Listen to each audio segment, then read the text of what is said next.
Ted Chernak, U.S. Air Force captain, retired after a couple of years of ROTC experience.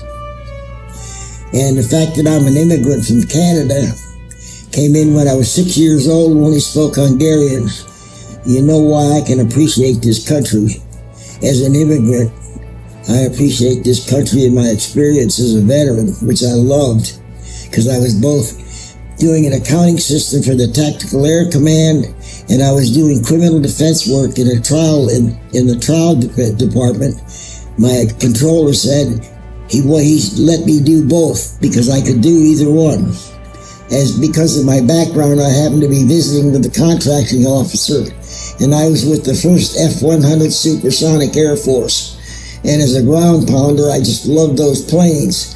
But I happened to be talking to the contractor, and he was having an awful time because those jets, when they took off so suddenly, they were melting the blacktop or the runways. So he was having to reface all the runways with concrete.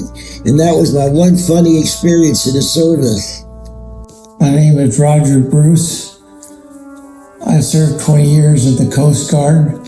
I have an unusual place I was serving was in Antarctica and was responsible for opening up the ice channel to McMurdo Naval Station.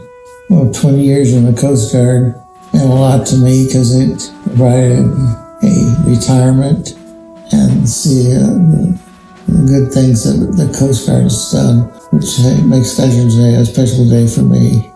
I applied for a Reserve Officer Training Corps scholarship when I was in high school because I had a strong desire to serve my country, and I thought that I could be an officer like my dad was and my grandfather. They served in the Air Force and the Navy, but I received an Army scholarship. Anyway, so I was inspired by my dad's service and my grandfather. And I felt that I needed to become stronger as a person, and I thought that these challenges as a woman would be good for me to become a better person and a stronger person. I spent some time at the Defense Intelligence Agency working for the Central America Joint Intelligence Team, and we focused on Nicaragua. And we had a lot of intelligence resources at the embassy in Nicaragua, in Managua, the capital. And so I was sent there on temporary duty to work for the defense attaché and as an intelligence analyst supporting him. So it was interesting. For the first time, I was working closely with CIA analysts and also NSA analysts. And I had never had that opportunity before. As things were, I got to observe the fall of the Berlin Wall.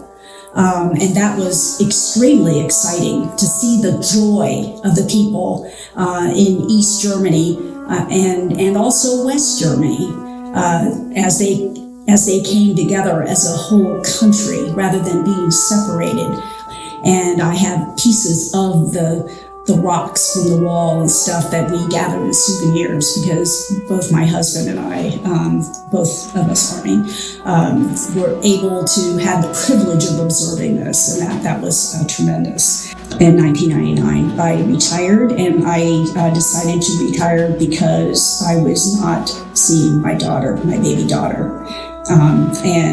She was being cared for. I had a nanny full time, and my husband was away on travels all the time. I was away on travels, and to me, it wasn't worth it. And I served for 20 years, and I'm very grateful that I was able to do that. But I wanted to raise a family, and I thought that was an important change of mission for me. And so that's what I decided to do.